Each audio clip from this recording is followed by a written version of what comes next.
বর্তমানে স্টার জলসার যে ধারাবাহিকটি প্রতিপক্ষকে কড়া টক্কর দিচ্ছে, মাঝে দখল করছে তার স্লট, সেটা হলো রোশনাই। শন ব্যানার্জি এবং অনুষ্কা গোস্বামী অভিনীত এই ধারাবাহিকে একের পর এক এমন চমক আসছে, তাতে এই ধারাবাহিকের প্রতি দর্শকের আগ্রহ আরও বাড়ছে। অন্যদিকে প্রধান জুটি ছাড়াও ধারাবাহিকের অন্যতম মূল আকর্ষণ টেলি অভিনেত্রী লেখা চ্যাটার্জি, যাকে দেখা যাচ্ছে গরিমা চরিত্রে।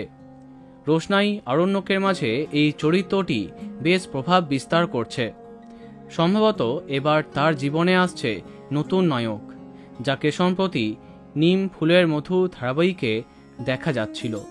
আমরা কথা বলছি রাজা গোস্বামী সম্পর্কে। হ্যাঁ, রোশনাইতে খুব শীঘ্রই প্রবেশ করছেন জনপ্রিয় টেলি অভিনেতা রাজা গোস্বামী।